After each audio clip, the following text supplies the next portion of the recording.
खामोशियों में धीमी आवाज है और तन्हाइयों में भी गहरा राज है।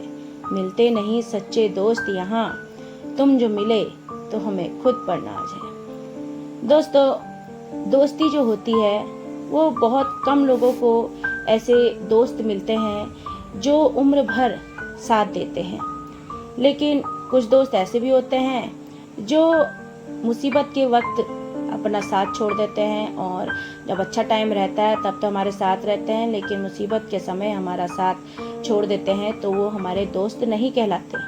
हमारे दोस्त वो कहलाते हैं जो मुसीबत के समय हमारा साथ देते हैं, चाहे खुशियों के समय वो हो ना हो, लेकिन मुसीबत के समय वह हमारा साथ अवश्य देते हैं, वही हमारे सच्चे मित्र हैं। तो ऐसी ही एक कहानी आज आपको सुनाते हैं, और वो कहानी है केकड़े की।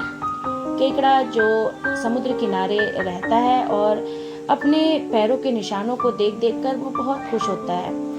तो ऐसे ही एक बार मछुआरे जो है केकड़ों को पकड़ने आए, और वह केकड़ों को जो पकड़ रहे थे तो वो केकड़ों के निशानों, पैरों के निशानों को देखकर ही पकड़ रहे थे। तो इसी बीच एक तेज लहर आई, और वो जो केकड़ा चल रहा था ना, तो केकड़े के पैरों के निशानों को मिटा दिया।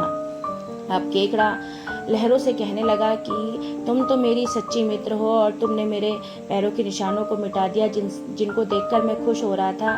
क्या यही है सच्ची मित्रता? क्या इसे ही कहते हैं दोस्ती?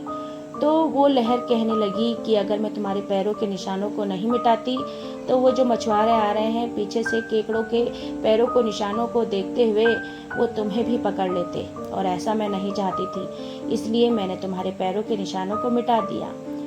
तो कहानी से सीख ये मिलती है कि बिना सोचे समझे हमें दूसरे के ऊपर ये ब्लेम नहीं लगाना चाहिए कि वो गलत है और हम सही हैं, क्योंकि जरूरी नहीं है कि हम जैसा सोच रहे हैं वैसा ही हो, क्या पता उससे अच्छा कुछ हो।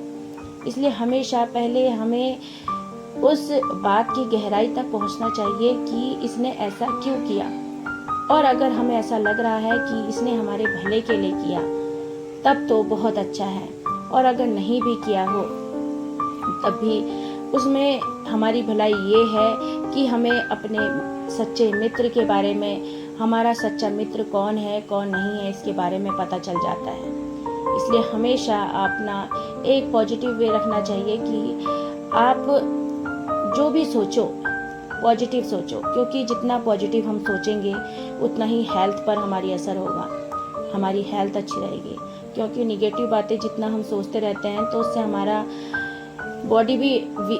बॉडी भी रिएक्ट करती है, हमारी बॉडी पर भी गलत असर पड़ता है।